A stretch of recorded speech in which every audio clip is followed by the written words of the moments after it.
Posibleng hindi na matalakay pa ang ilang mga nakabinbin na panukalang batas sa oras na umakyat sa Senado ang nilulutong impeachment laban kay Vice President Sara Duterte. Itong sa palagay ni Senador Sherwin Gatchalian kung saan umiwas na rin ang senador na magkomento sa merits ng impeachment complaint laban sa bise. Paliwanag ng senador, ang concentration ay bubuhos sa pag-aaral ng impeachment dahilan kung bakit posibleng bumagal ang usad o tuluyang hindi na matalakay pa ang mga panukalang batas. Isa ring dapat tingnan ay ang oras, lalo't magpapasko na at papalapit na rin anya ang campaign period para sa 2025 national and local elections. Samantala, sinabi naman ni Senate Minority Leader Coco Pimentel, kailangan magsakripisyo ng mga senador, partikular ang mga re-electionists sa oras na iakit na sa mataas na kapulungan ang impeachment complaint laban kay VP Sara. Kahit mag-adjourn na ng sesyon, ay tuloy pa rin anyang impeachment trial dahil inaasahan ng mga tao na magsasakripisyo sila sa kanilang oras at alam din ng mga tatakbong senador na posible silang tumayong judge sa impeachment proceedings. Una nang inamin ni Senador Ronald Bato de la Rosa na maapektuhan ang kanyang pangampanya para sa nalalapit na eleksyon sa 2025 kung sakaling umakyat sa Senado ang impeachment complaint laban sa Vice President. Ayon sa senador, sakaling umusad ito ay kailangan niyang gampanan ang kanyang tungkulin bilang senador ng bansa. Pagtitiyak naman ng senador na mananatili siyang impartial judge laban sa bise sakaling umpisaan na ang trial. Alam mo naman natin na yung impeachment is a political process. It is not a judicial process. It's a political process. Believe it or not. It's a political process. Saka chances are at lalabas talaga dyan yung political color mo. Chances are na talagang ahantong yan sa kampihan. I will remain objective. I will remain objective. O sige, pag-usapan muna to. Political process, not a judicial one. Ulit! Impeachment is a political process, not a judicial one. Ang problema, Jinggoy, Senator Jinggoy, ginagawa nila judicial. Napaka-judgmental ng mga kasama mong mga politiko. Diretsahin mo na. Hinuhusgahan na agad si BP Sara. Sangayon po ako sa hindi pagtuloy ng impeachment. There are many Ginaya mo naman ng Iglesia ni Cristo ng statement. Ang dami ring mga politiko sip-sip sa sa Iglesia ni Cristo, no? But anyway. Alam naman natin napakalakas ng Iglesia ni Cristo. Kaya nga naman talagang ninervyos itong kamera. Sa katunayan, merong bali-balita, nahihirapan sila kumuha ng numero para magsisignature, para pipirma kasi kailangan nila ng 106 na pirma para diretso, mapabilis, papunta sa Senado. Ganyan po ang kalakaran niyan. Pero, alam mo, bago natin pag-usapan tong kay Jinggoy, ito po yung sinasabi ko na marami na pong umuugong na balita na una, hindi na ito matutuloy itong impeachment na ito. Kasi una, yung mga senyales, nagsalita ang INC. At alam natin, naging marespeto itong mga congressman dito sa sinabi ng INC na magrarally sila dahil ayaw nila yung impeachment.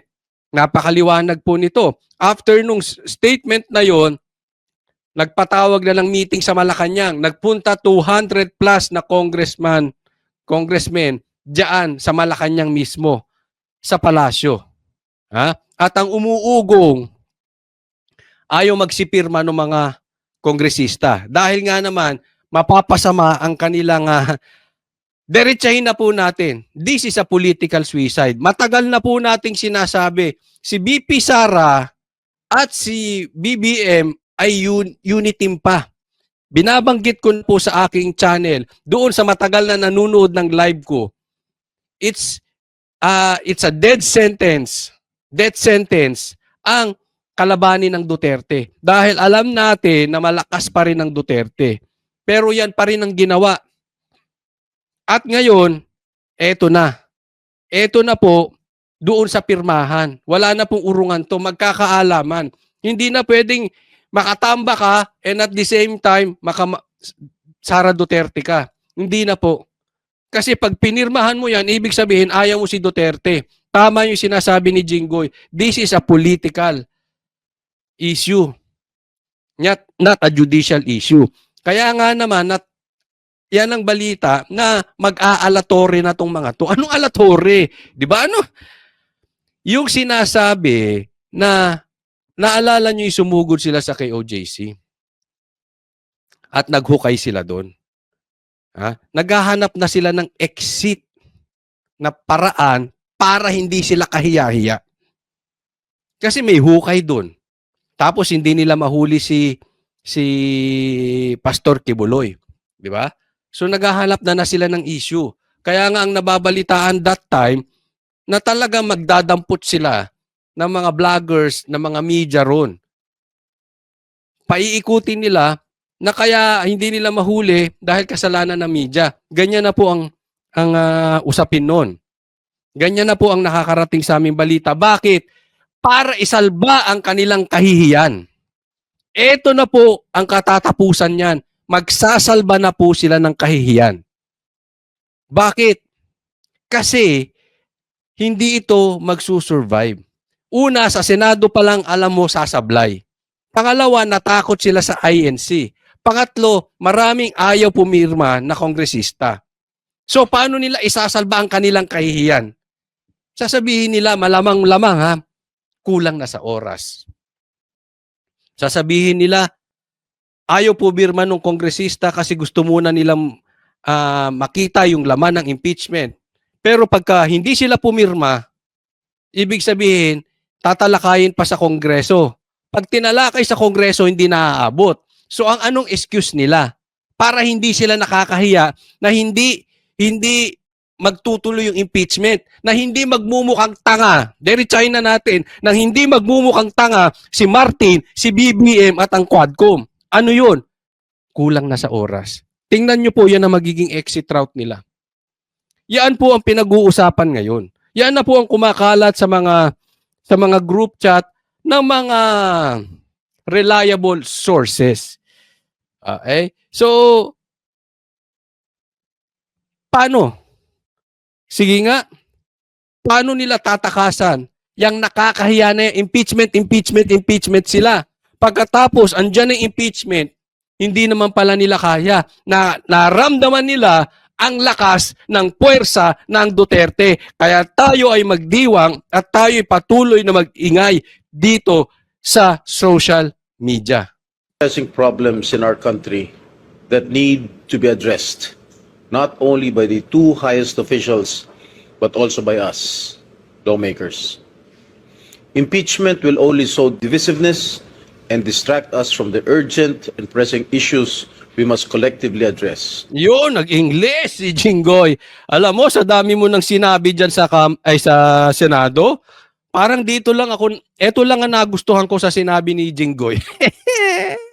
Sa dami-dami ng pinagagawa niya dyan, ayaw pa niyang palabas yung drug test. But anyway, yung issue ng drug test, 'di ba? Naalala nyo, no? Hinarangan niya 'yon, no? Pero hindi natin nagustuhan 'yon at maraming hindi nakagusto noon. Bagamat maraming hindi nakagusto noon, eto ngayon tama naman siya. Sa tingin ko pag tama palakpakan. Yung dati talagang mali, sablay talaga si Jinggoy doon. Dito tama siya. Yung impeachment na yan, i-divide lang tayo. Pero sa katunayan, Jinggoy, divided na tayo. Divided na tayo. Alam mo, eto sa kapanghalatan, kahit anuman ang reliyon nyo, eto ang paniwala. Yung nagdi-divide ng tao, galing sa dyablo yan. Damonyo. Hinahati ang bansa. Bakit? Sa kanilang agenda, sa kanilang political na pangarap. Ayan po yan. Kaya, tama ka dyan, Jinggoy, no? And, alam mo, nakakatuwa rito. Antahin natin. Ako kung ako tatanungin nyo, gusto ko matuloy yung impeachment. Bakit? Once and for all, matapos na ito. Dahil alam ko, hindi naman sila magtatagumpay. Magmumukha silang tanga talaga. Magmumukha silang tanga dyan. Kaya gusto ko matuloy. Tapos pag natuloy yan, 1 taon, 2 taon, hindi na pwede itry ulit si BP Sara for impeachment. Ayan, tapos. 2028 election na. 'Di ba? So sablay. Pero sa isang banda, ito yung napakaganda. Ang sarap nito, kain tayong popcorn habang inaantay natin na magpalusot, na mag-alatore itong mga kamera, itong Quadcom, ito si Martin, ito si BBM, kung anong palusot nila, bakit hindi nila matuloy-tuloy yung impeachment? Di ba? Ang sarap nun. Sabay-sabay tayong tatawa.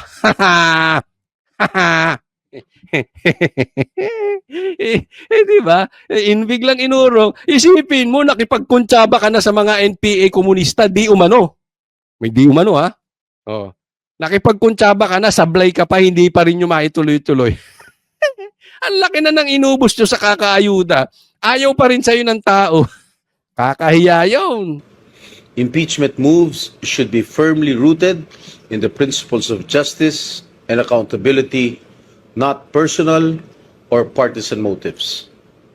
Patuloy ko po na ipagdarasal at hihilingin ko na rin ngayong Kapaskuhan na manaig ang reconciliation sa pagitan ng ating dalawang pinakamataas na mga lider ng ating bansa para na rin sa kapakanan ng ating mga kababayan. Yon. Ito.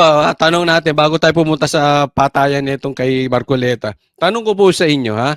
Kayo ba ay sang-ayon na matuloy yung impeachment kay BP Sara? Ilagay nyo dyan kung oo or hindi, anong dahilan kung bakit, ha? Sige, next topic po tayo. Ito. Nagwala na si Marcoleta. Pag-usapan natin. Punta rito, parte na po ng gusto kong gawin sapagkat hindi na ako masaya doon sa House of Representatives. Yun. Pagka nilalaban natin ang katwiran, pag sinasabihan natin sila kung ano yung tuntunin, kung ano yung dapat gawin para hindi nag-aaway-away. Baligtad po yung nangyayari. Pag ako na nagsasalita, guguluhin nila ako, pagtutulong-tulungan nila ako. Pati nga po yung hopya na kinakain ko, kukunin pa nila. Yun. Hindi, nakita naman natin yan, di ba? Parang mga bata, no? Oo, pagka nagsasalita si Marcoleta, actually, yung ginawa kay Marcoleta, ginawa din kay PRRD. Pag may sense na yung sinasabi, talagang ginugulo. Ito pa lang kay Marcoleta, umabot pa doon sa agawan ng hopya, matindi. Parang bata parang bata kayo diyan, Quadcom. Ha? Ayaw nyo nang merong sense ang mga nagsasalita, ayaw nyo nang hindi papabor sa inyo. Para kayong mga bata or para kayong mga sindikato dyan. Ganun po. Ganun po yung mga taong yon. Nung isang araw po, nagsalita ako sa grupo ng mga hilot, yung mga kumadrona. Ayan, ito. Maganda tong kwento na ito. Oh. Nagsalita siya sa mga hilot, sa mga nagpapaanak. Mga ganito rin karami po, mas marami pa dito. Mm. Sabi ko sa kanila, magsusumbong din po ako sa inyo. Kasi, napagalaman ko pagka ang isang bata ay napanganak dito sa mundo at ang nagpaluwal ay kumadrona o yung hilot, yung bata na yon matalino pala. Yun. Totoo ba yan? O pag, ewan ko, hindi ko alam. Hindi ko masabi. Ha? May mga matatalino na. But anyway, according to Marcoleta, pag pinanganak ng hilot, matalino. Oh. Alam nyo kung bakit? Bakit? Tingnan po ninyo yung mga kasama ko sa Quadcom. Ano? Napanganak lahat sila sa ospital. Ako napanganak ako, hilot po, dahil mahirap lang ang buhay ko. Alam mo, ang sinabi ni Marcoleta dyan, hindi lang niya dinerecho. Pero sinasabi niya dyan, kayo Quadcom, mga bobo kayo. Dahil anak kayo sa ospital. Hindi ko alam kung totoo. Pero ang importante rito, ano yung sense nung sinasabi niya? Ha? Tinatawag niya ng bobo itong mga taga-Quadcom. Ay, mag-iingat ka, Marcoleta. Lalo na dyan kay Barbers. Mr. Demanda pala yan, gagayahin si Trillanes. Ha? May napanood ako, hindi demanda raw yung mga vloggers. Oo, pati pag-iinitan ata kami. Oo, pati daw yung mga vloggers na naging journalist. Eh, sino pa ba yun? Nako! Matindi! Ha? Ganito na ang kanilang ano, ganyan na ang kanilang tama ka, Marcoleta. Bobo yung mga yan. Siya nagsabi, hindi ako, baka i-demanda mo ako, barbers, ha? O, siya nagsabi. Di ba? Ano ba ibig sabihin niya nun? Eh, di bobo yung mga anak sa ospital. Ay, anak din naman ako sa ospital. Bobo tayo parehas. Napanganak sa ospital, tingnan nyo, pumurol ang mga ulog. Si Paduano ba? Puro lang ulo? Eh, yung English ni Dan Fernandez, mapurol ba? Eh, si Abante. Ha? Sabi nila, magkaisa tayo. Gumawa sila ng manifesto. Kailangan kanya magkaisa tayo sa katapatan at paninindigan para alagaan natin ang ating bansa. Paanong pagkakaisa yon? Paanong magkakaisa ang isang bansa kapag ini-impeach mo ang Vice President? Hindi, bungol nga talaga yung mga yan. Saan ka nakakita ng isang presidente ang number one campaign niya ay pagkakaisa or unity? Tingnan mo ang nangyayari ngayon. Kung hindi ba naman walang weak eto si Marcos, hindi niya kayang panindigan. Hinayaan niyang nilapa nung pinsan niya yung kanyang vice president. Anong kabaklaan po yun? Bakit mo hinayaan? Yung babae. Yung babaeng vice president mo. Na ipinangakuan nyo ng unity. Anong klaseng presidente ito si Marcos? Hypocrisy. Nagpapanggap. Nagbabalat kayo. Ano po yung nagpapanggap sa Bisaya para ma-emphasis? Ipokrito. Ha? Ano yung sabi sa... Oh, yun. Translator ko, ha? Sabi ko, pagtulungan natin, napakaraming problema ng bansa natin. Ang kuryente, napakataas ang kuryente sa bansang ito. 10 bills, power bills ang ipinail ko. Wala kahit isa ang dininig sa committee. Paano ba puro quadcom na lang? Lahat ng panahon, lahat ng atensyon binigay lahat sa quadcom. Yan ang problema. Yan yung sinasabi natin, di ba? Ang dami niyang final na batas. Hindi na asikaso. Bakit? Busy sila kakatira sa mga Duterte. Para itong mga chismosong, mga artista vlogger. Oo, ungkatin ng ungkatin. Sila lang iba. Yung artista vlogger, lahat ng artista. Etong Quadcom, wala Duterte lang. Ano nangyayari sa bansa natin? Yung nilagay ninyo para gumawa ng batas na makakatulong sa Pilipino, anong pinaggagawa? Ayuda rito, ayuda ron, ayuda doon. Birahin si Sara, birahin si PRRD, birahin ng Duterte, birahin lahat ng humarang sa kanila. Ngayon naman, anong binibira? Pagkatapos birahin si Pastor Kibuloy, vloggers naman. Ganyan po yan sila. Isusunod na po. Wala nang panahon para dinggin yung mga panukalang batas na makakabuti sa tao. Ano po ba ang layunin ng ating batas sa kuryente na ginawa 23 years ago? What is the objective of that law that was enacted in 2001 or 23 years ago? To ensure the delivery of quality and reliable and affordable rates of electricity in this country. So pag sinabi mong secure and reliable, walang brownout. Pag sinabi mong affordable, Mura. abot kaya. Alam mo, sa doon sa mga ano ha, ewan ko ngayon, pero yung huling pinanggalingan ko, Mindoro, grabe. May scheduled brownout 12 hours.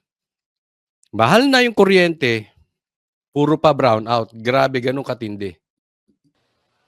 abot kaya, sa Bisaya, barato. O yan, nakita nyo naman. Hindi mo alam yon, Senador Philip Salvador. Yon ang pangunahing layunin. Pero hanggang ngayon, after 23 years, abot kaya ang kuryente, abot langit. Tinanggal nila ako sa Committee on Energy. Pag sinasabi ko, walang hustisya ang ginagawa natin, you are not following the rule of law. Tinanggal nila ako sa Justice Committee. Kasi i-impeach nila yung Vice President. Para hindi na ako siguro makasali, tinanggal nila ako sa Justice Committee. Ang sabi ko sa kanila, yun ang akala nyo. Subok-subukan ninyo na i-impeach ang Vice President. Yun. I will suggest to her that she should engage me as her defense counsel. Yun. Magaling. Kasi malinaw. Ito Ito po problema nila. Alam nyo na ang estilo nila eh. Alam mo kaming mga vloggers, ramdam namin to. Kasi nga, si Banat Bay ang dami ng demanda. Ganun po nila sila pinapatahimik. No? Si Pastor Kibuloy, ginipit. Si Marcoleta, tinanggal sa committee. At ngayon, pinatawag pa yung mga vloggers na nandoon sa Zoom meeting ng NBI.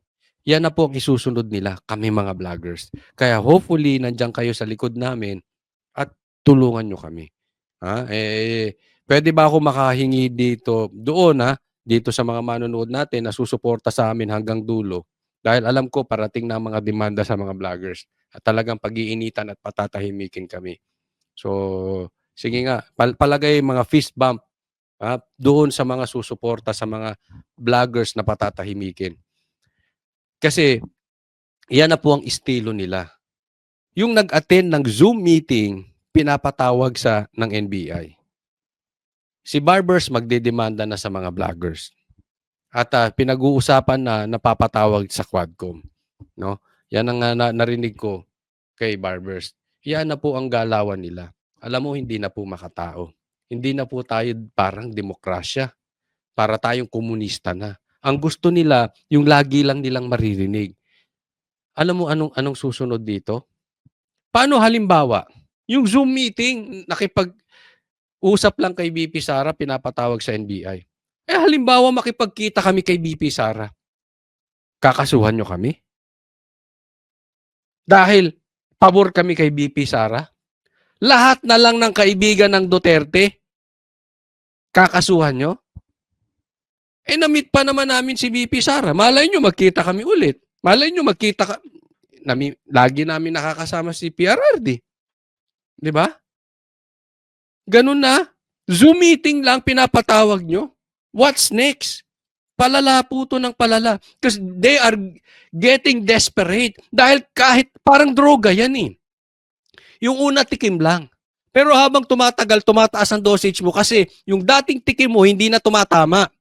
Same thing dito.